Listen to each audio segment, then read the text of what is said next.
नमस्कार दोस्तों, मैं डॉक्टर रवि अग्रवाल आयकर विषय से संबंधित ऑनलाइन विषय सामग्री में आपका पुनः स्वागत करता हूं।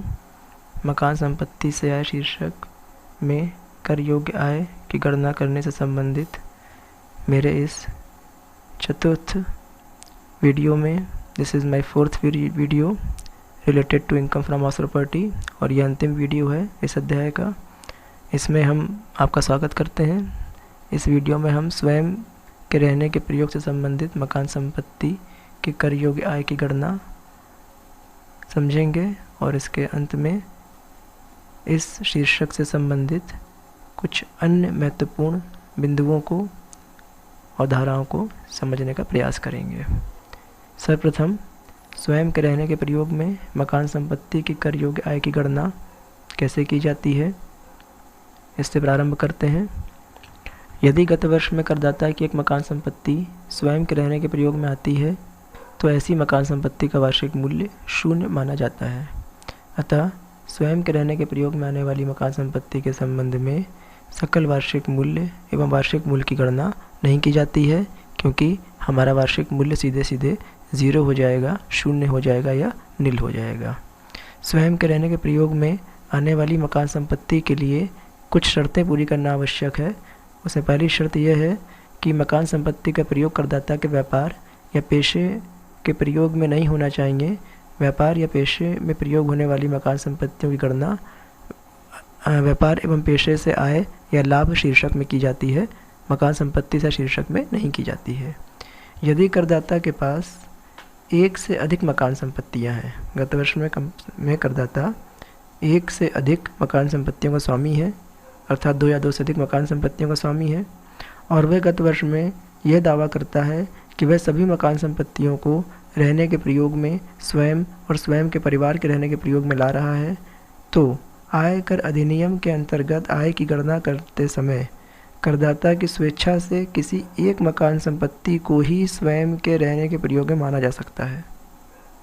यह करदाता पर विकल्प है कि स्वामी या करदाता अपनी विभिन्न संपत्तियों में से जिन्हें वो स्वयं के रहने के लिए दावा कर रहा है, किसी एक संपत्ति को स्वयं के रहने से संबंधित मान सकता है।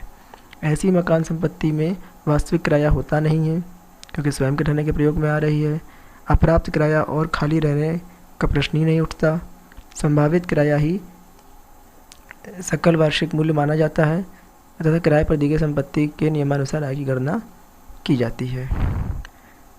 मतलब बात समझिएगा मेरी, जो संपत्ति हमारी स्वयं के रहने के प्रयोग में आएगी उसमें तो वार्षिक मूल्य 0 हो जाएगा, लेकिन जो संपत्ति हमारी, अगर 2 संपत्तियां हैं, 3 संपत्तियां हैं, तो किसी एक संपत्ति को तो हम मान लेंगे स्वयं के रहने के प्रयोग में।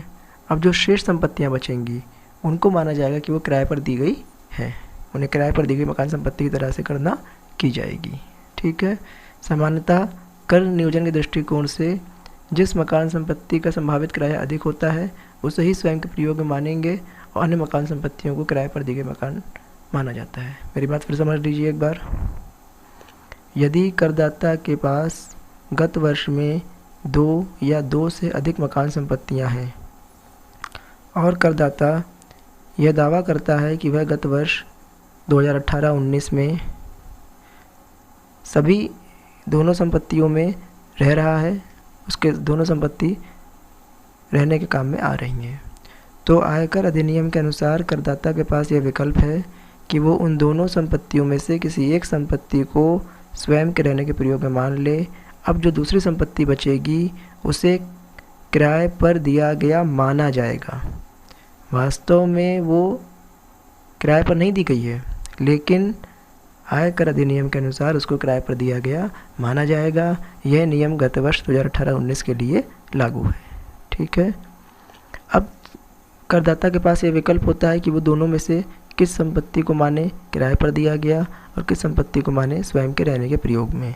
तो करदाता अपनी आय कर का दायित्व कम करने के उद्देश्य से यह देखता है, दोनों संपत्तियों में तुलना करता है, जिस संपत्ति का संभावित किराया अधिक होता है उसे वो मान लेता है स्वयं के रहने के प्रयोग में, और जो अन्य संपत्ति दूसरी संपत्तियां होती हैं उनको मान लेता है किराए पर दिया गया।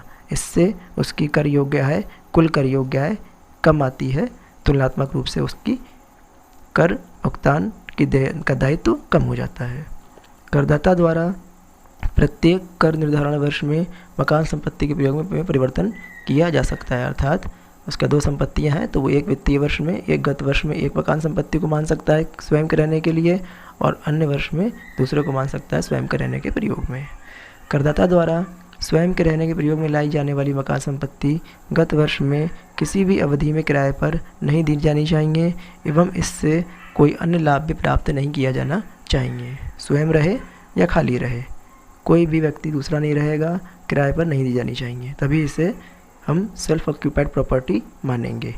यदि करदाता गत वर्ष में अपने व्यापार, नौकरी या पेशे के कारण किसी अन्य स्थान पर स्वयं के मकान के अतिरिक्त किसी अन्य मकान में रहता है और उसका स्वयं का मकान गत वर्ष की पूरी अवधि में खाली रहता है और करदाता स्वयं के इस मकान से गत वर्ष में कोई भी अन्य लाभ प्राप्त नहीं कर पाता है, तो ऐसी एक मकान संपत्ति स्वयं के रहने के प्रयोग में लाई गई मकान संपत्ति मानी जाती है।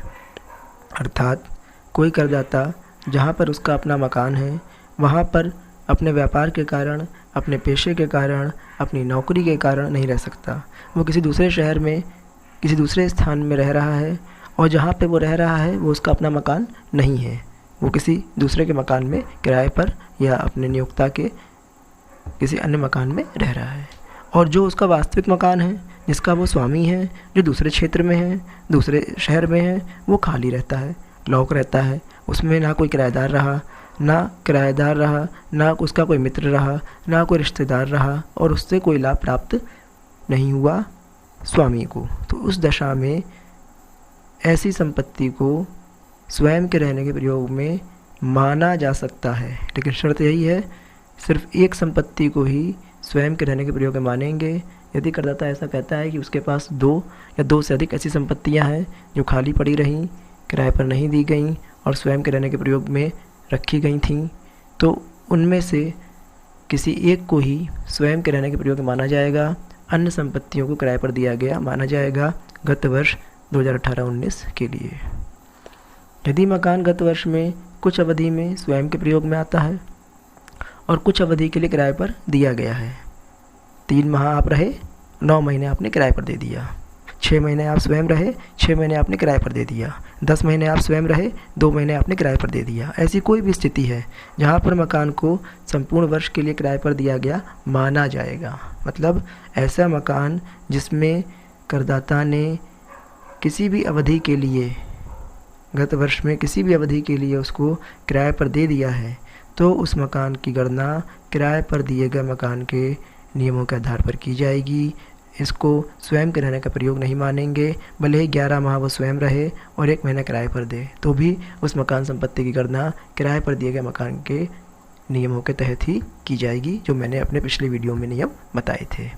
यदि एक मकान संपत्ति का कुछ भाग स्वयं के रहने के प्रयोग में आता है और कुछ भाग किराए पर दे दिया जाता है, एक बड़ा मकान है, उसमें 2 मंजिल है, एक मंजिल में करदाता स्वयं रहता है और एक मंजिल उसने किराए पर दे रखी है, या 4 कमरे करदाता के पास हैं, 2 कमरे में स्वयं रहता है और 2 कमरों में वो किराए पर दे देता है, तो स्वयं के रहने के प्रयोग में आने वाले भाग का वार्षिक मूल्य 0 माना जाएगा और किराए पर दिए गए भाग से संबंधित आय की गणना किराए पर दी गई मकान संपत्ति के नियमों के आधार पर की जाती है।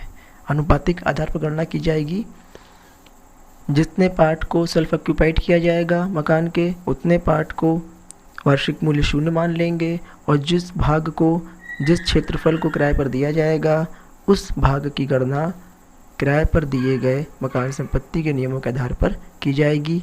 दोनों भागों की कुल आय गत वर्ष के लिए मकान संपत्ति से आय मानी जाएगी। सेल्फ ऑक्यूपाइड पोर्शन की कैलकुलेशन अलग होगी और लेट आउट पोर्शन की कैलकुलेशन अलग होती है।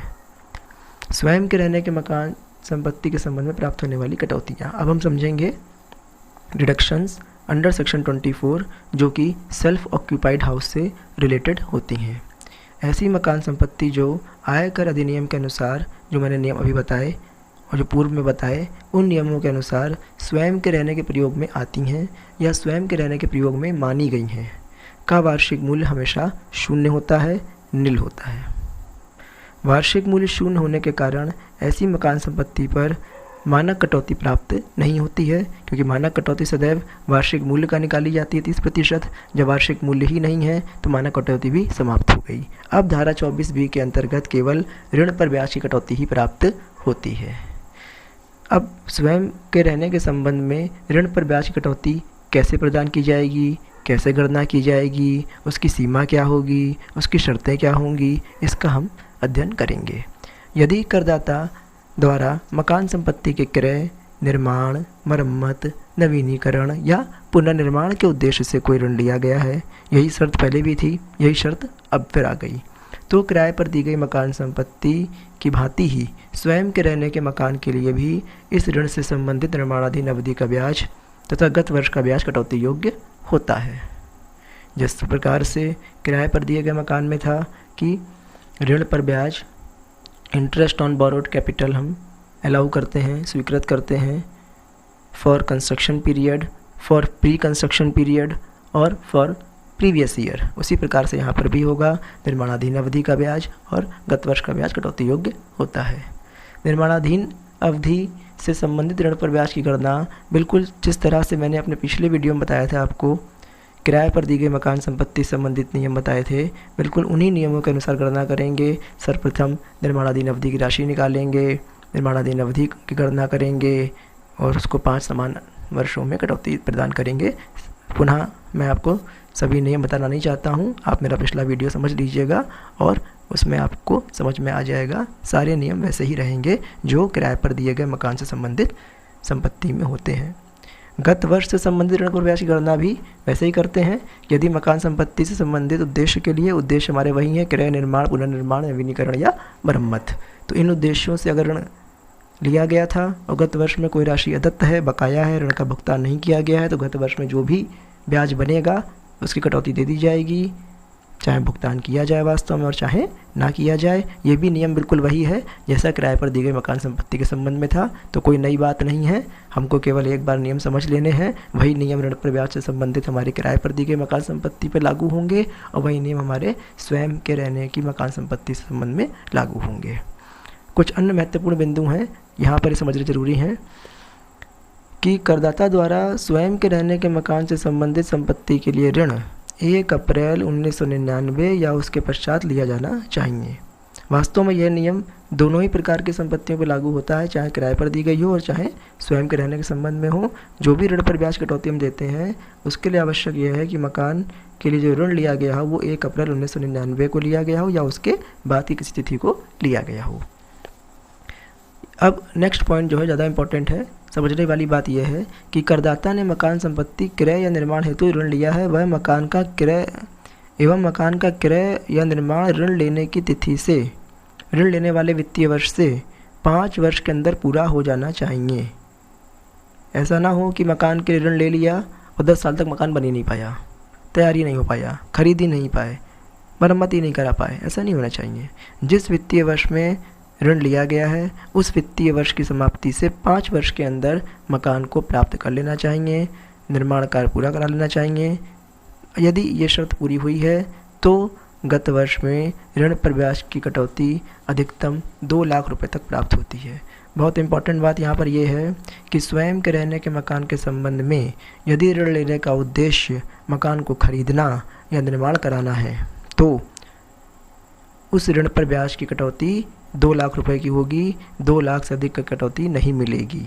और ये कुल कटौती है, अर्थात कंस्ट्रक्शन पीरियड की भी कटौती और प्री कंस्ट्रक्शन पीरियड की भी कटौती। निर्माणाधीन अवधि के ऋण का ब्याज और गत वर्ष के ऋण का ब्याज, दोनों ब्याज की राशि जोड़ करके अधिकतम कटौती 2 लाख रुपए तक मिलेगी यदि मकान स्वयं के रहने से संबंधित है और ऋण का उद्देश्य मकान को खरीदना या बनवाना है। ठीक है। नेक्स्ट पॉइंट, यदि ऋण मकान की संपत्ति की मरम्मत, रिपेयरिंग के लिए, नवीनीकरण, रेनोवेशन के लिए या पुनर्निर्माण, रिकंस्ट्रक्शन के लिए लिया गया है तो इस दशा में स्वयं के रहने के मकान से संबंधित ये जो ऋण होगा उसके गत वर्ष में ब्याज की कटौती अधिकतम 30,000 रुपये तक मिलेगी, उससे अधिक की नहीं मिलेगी।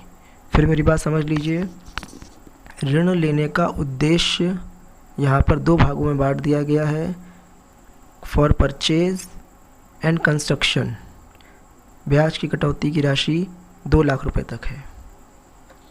यदि ऋण लेने का उद्देश्य निर्माण कराना नहीं है, खरीदना नहीं है, अन्य उद्देश्य अर्थात मरम्मत कराना, नवीनीकरण कराना या पुनर्निर्माण कराना है, तो उस दशा में गत वर्ष में ब्याज की कटौती अधिकतम 30,000 की प्राप्त होगी, इससे अधिक की प्राप्त नहीं होगी। यदि मकान स्वयं के रहने के प्रयोग में आ रहा है तो किराए पर दिए गए मकान के संबंध में ऋण पर ब्याज की कोई सीमा नहीं होती, जितनी अमाउंट होगी सब कटौती योग्य होगी धारा 24 में।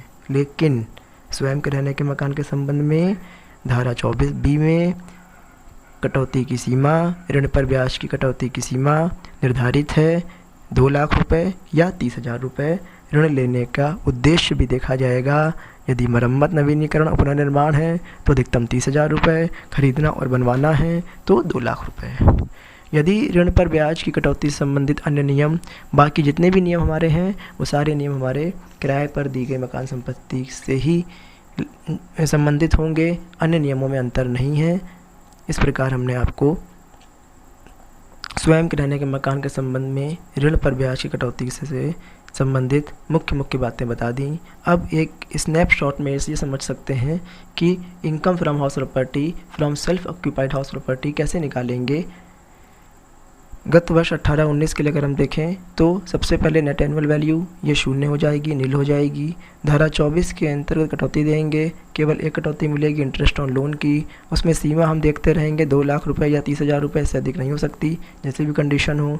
2 प्रकार का ब्याज होगा, फॉर कंस्ट्रक्शन पीरियड और फॉर प्रीवियस ईयर। इस प्रकार घटा करके इसमें अगर ब्याज की राशि नहीं है तो शून्य आएगा या फिर लॉस आएगा। कभी भी स्वयं के रहने के मकान के संबंध में आय नहीं हो सकती, इनकम नहीं हो सकती, क्योंकि एनुअल वैल्यू तो 0 है और 0 में से हम घटा ही रहे हैं, जोड़ तो कुछ रहे नहीं है, तो प्लस में आने का तो प्रश्न ही नहीं उठता। या तो शून्य आएगा या लॉस आएगा।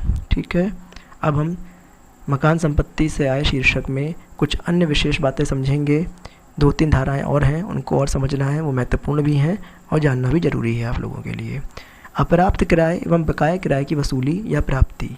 यदि किसी गत वर्ष में करदाता को पूर्व के वर्षों का अप्राप्त किराया या बकाया किराए की राशि मिलती है तो इस प्रकार की प्राप्त राशि भी कर योग्य होती है मकान संपत्ति से शीर्षक में। जिस गत वर्ष में अप्राप्त किराया या बकाया किराया वसूल होगा, unrealise rent and arrear of rent, उस वर्ष में यह कर योग्य होगा। ये जरूरी नहीं है मकान संपत्ति आपके पास हो, आपने मकान संपत्ति बेच दी है, नहीं है, लेकिन पुराना किराया कोई बकाया था, मिल गया, तो भी उसको income from house property head में ही कैलकुलेट करना है, टैक्सेबल करना है। एक बात ध्यान रखने वाली और है यहाँ पे कि गत वर्ष में अप्राप्त किराया या बकाया किराए के रूप में जो राशि वसूल होगी उसमें से 30% घटाने के बाद जो शेष राशि बचेगी वो इस शीर्षक में कर योग्य होगी। और यदि इस किराए को, अप्राप्त किराए को, बकाया किराए को वसूल करने में कुछ खर्च हुआ है करदाता का, भूस्वामी का, मकान संपत्ति के स्वामी का, तो उसकी कटौती नहीं मिलेगी, केवल 30% की मानक कटौती मिलेगी। सपोज दैट आपने गत वर्ष में 10,000 रुपये का अप्राप्त किराया प्राप्त कर लिया तो 10,000 में से 30% 3,000 रुपये घट जाएगा, 7,000 रुपये आपका कर योग्य हो जाएगा। नेक्स्ट हमारी एक और धारा है सह स्वामी की दशा में मकान संपत्ति से आय की गणना। यदि को ओनर हैं, एक ही मकान संपत्ति में 2 या 2 से अधिक स्वामी हैं तो उस दशा में वैधानिक स्वामी होने चाहिए और प्रत्येक सह स्वामी का संपत्ति प्रभाग निश्चित रूप से निर्धारित होना चाहिए। वो असर्टेनेबल होना चाहिए और डेफिनेट होना चाहिए, ये निश्चित किया जा सके कि किस भूस्वामी का कितना भाग इसमें है, किस स्वामी का कितना भाग मकान संपत्ति में है। तो ऐसी मकान संपत्ति की आय का निर्धारण प्रत्येक सहस्वामी के लिए पृथक रूप से उनके स्वामित्व के अनुपात में किया जाता है। यदि सहस्वामियों द्वारा मकान संपत्ति पूर्ण रूप से स्वयं के रहने के प्रयोग में लाई जाएगी तो मकान संपत्ति का वार्षिक मूल्य 0 होगा। प्रत्येक सहस्वामी को स्वयं के रहने के प्रयोग में लाई जाने वाली मकान संपत्ति से संबंधित ऋण पर कटौती, ब्याज की कटौती, ऋण पर ब्याज की कटौती 2 लाख रुपये या 30,000 रुपये तक अलग अलग मिलती है। दोनों ने लोन लिया है अलग अलग तो दोनों कटौती अलग अलग मिलेगी। ये नहीं है कि केवल 2 लाख रुपए कुल मिलेगी। 2 स्वामी हैं, दोनों ने ऋण लिया है, 2 लाख रुपए की एक को मिले, 2 लाख रुपए की दूसरे को मिलेगी। ठीक है। यदि मकान संपत्ति या संपत्ति का कोई भाग किराए पर दिया गया है तो सर्वप्रथम पूरी मकान संपत्ति को एक इकाई मान लेंगे, वार्षिक मूल्य निकाल लेंगे और वार्षिक मूल्य निकाल लेने के बाद प्रत्येक सहस्वामी में उनके वार्षिक मूल्य को उनके अनुपात में बांट देंगे। मान लिया वार्षिक मूल्य 1 लाख रुपए आया मकान संपत्ति का, 2 स्वामी हैं बराबर बराबर के, तो 50%, 50,000 रुपये एक के लिए, 50,000 रुपये दूसरे के लिए, और फिर उसके बाद हम दोनों को माना कटौती दे देंगे। और ब्याज जो अगर ऋण लेकर के दोनों ने ऋण लिया है या किसी एक ने ऋण लिया है, तो उन दोनों लोगों को या जिस भी स्वामी ने ऋण लिया है मकान संपत्ति के संबंध में, उसको उसके ऋण पर ब्याज कटौती भी मिल जाएगी। ठीक है, अलग अलग मिलती है कटौती। यदि सहस्वामियों का मकान संपत्ति में भाग निश्चित नहीं है, ये सर्टेनेबल नहीं है कि कौन कितने भाग का स्वामी है, स्वामी है इतना पता है, तो उस दशा में मकान संपत्ति से आगे करना व्यक्तियों के संघ की तरह होगी, एसोसिएशन ऑफ पर्सन की तरह से किया जाएगा। मकान संपत्ति से आय शीर्षक में हानि की पूर्ति और इसे आगे ले जाना, ये भी एक महत्वपूर्ण नियम है। वैसे तो इस चैप्टर से पूर्ण रूप से संबंधित नहीं है, लेकिन इसका ही एक भाग है, तो यहाँ पर समझना आवश्यक है। यदि किसी गत वर्ष में किसी एक मकान संपत्ति या उसके भाग में हानि है और दूसरे मकान संपत्ति में या उसके भाग में इनकम है, प्रॉफिट है, आय है, तो ऐसी हानि को सर्वप्रथम किसी अन्य मकान संपत्ति या उसके भाग की आय से पूरा कर सकते हैं। जैसे कि एक मकान हमारा स्वयं के रहने के प्रयोग में आ रहा है, दूसरा किराए पर दिया गया है। स्वयं के रहने के प्रयोग को हमने ऋण लेकर के बनाया है, तो ऋण पर ब्याज घटाया है हमने, तो वहाँ पे हानि हो गई है। दूसरा मकान हमारा किराए पर दिया गया है, वहाँ पर कुछ इनकम हो रही है, तो एक मकान की हानि को दूसरे मकान के लाभ से, आय से पहले पूरा करेंगे, समायोजित करेंगे। या एक ही मकान है, एक ही मकान के 2 भाग हैं, एक मंजिल किराए पर है, एक मंजिल स्वयं के रहने के प्रयोग में है, दोनों की गणना अलग अलग की जाएगी। एक मंजिल में स्वयं के रहने वाले में हानि हो रही है, किराए पर दिए वाले में लाभ हो रहा है, तो एक की हानि को दूसरे के लाभ से समायोजित कर लेंगे। सबसे पहले तो ऐसा करेंगे। यदि इस प्रकार की हानि की पूर्ति करने के बाद भी कुछ हानि बच जाती है, पूरी तरह से हानि समायोजित नहीं हो पा रही है और हमारे पास शुद्ध रूप में हानि आ रही है, तो इस हानि को हम उसी गत वर्ष में आय के अन्य शीर्षकों से अधिकतम 2 लाख रुपए तक पूरा कर सकते हैं, समायोजित कर सकते हैं, पूर्ति कर सकते हैं। जैसे मकान संपत्ति से आय शीर्षक में 50,000 रुपये की हानि हमको आ गई, तो हम इस हानि को वेतन से आय में, व्यापार एवं पेशे की आय से या अन्य स्रोतों की आय से, पूंजी लाभ से, कहीं से भी पूरा कर सकते हैं, लेकिन सीमा 2 लाख रुपए की रहेगी। 2 लाख रुपए से अधिक की हानि की पूर्ति किसी अन्य शीर्षक से नहीं कर सकते। यदि गत वर्ष में मकान संपत्ति से आय शीर्षक की हानि की पूर्ति अन्य किसी आय के शीर्षक से नहीं हो पा रही है, हमारी हानि अधिक है या अन्य शीर्षकों की आय नहीं है, कम है, और उस गत वर्ष में कोई हानि शेष रह जाती है जिसकी पूर्ति किसी भी शीर्षक से नहीं हो पा रही है, तो इस दशा में उस हानि की पूर्ति हम अगले वर्ष कर सकते हैं और अगले 8 वर्षों तक कर सकते हैं। लेकिन अब शर्त यह है कि जब हम इसको आगे लेकर के जाएंगे, अगले वर्ष में इसकी पूर्ति करेंगे, तो यह पूर्ति सिर्फ और सिर्फ मकान संपत्ति से आय शीर्षक से ही होगी, अन्य किसी शीर्षक से नहीं की जा सकती है। ठीक है, एक और नियम समझ लीजिए छोटा सा। यदि करदाता द्वारा, भूस्वामी द्वारा, मकान संपत्ति के स्वामी द्वारा मकान संपत्ति को व्यापारिक रहतिये के रूप में रखा गया है, स्टॉक इन ट्रेड के रूप में रखा गया है, तो ऐसी मकान संपत्ति या इसका कोई भाग कर योग्य नहीं होता है। लेकिन यहाँ पर एक शब्द और समझ लीजिए, एक शर्त और समझ लीजिए। यदि स्टॉक इन ट्रेड में रखी गई संपत्ति को, भू संपत्ति को, मकान संपत्ति को करदाता ने किराए पर उठा दिया है, तो वो कर योग्य हो जाती है। बात को फिर समझ लीजिए। यदि कोई मकान संपत्ति व्यापारिक रहती है या स्टॉक के रूप में रखी गई है और मकान संपत्ति या इसका कोई भाग गत वर्ष में किराए पर नहीं दिया गया है, तो इस मकान संपत्ति का निर्माण पूरे होने वाले वर्ष की वित्तीय वर्ष की समाप्ति से 1 वर्ष तक वार्षिक मूल्य शून्य माना जाता है। यदि व्यापारिक रहतिये में रखी गई मकान संपत्ति गत वर्ष में किराए पर दे दी जाती है, तो इस प्रकार प्राप्त आय को मकान संपत्ति से आय शीर्षक में गणना करेंगे, कर योग्य करेंगे। तो आशा है आप लोगों को मुख्य नियम समझ में आ गए होंगे। मेरे इन 4 वीडियो की सीरीज़ में प्रारंभ से लेकर अंत तक मकान संपत्ति से आय शीर्षक के विभिन्न नियम, विभिन्न धाराएं मैंने आपको समझाने का प्रयास किया है। खासकर यह वीडियो बीकॉम या बीबीए, एमकॉम या अन्य स्नातक और परास्नातक की कक्षाओं में जो बच्चे आयकर विषय का अध्ययन कर रहे हैं, उनके ध्यान में रखते हुए बनाया गया है।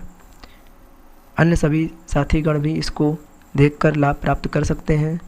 यदि इसमें कोई सुझाव हो आपका, कोई समस्या हो आपकी, कोई प्रश्न हो आपका, तो सदैव आमंत्रित है, आप प्रश्न पूछ सकते हैं। वीडियो अन्य लोगों को भी शेयर कर सकते हैं, चैनल सब्सक्राइब कर सकते हैं और भविष्य में इसका लाभ प्राप्त कर सकते हैं। बहुत बहुत धन्यवाद आप लोग।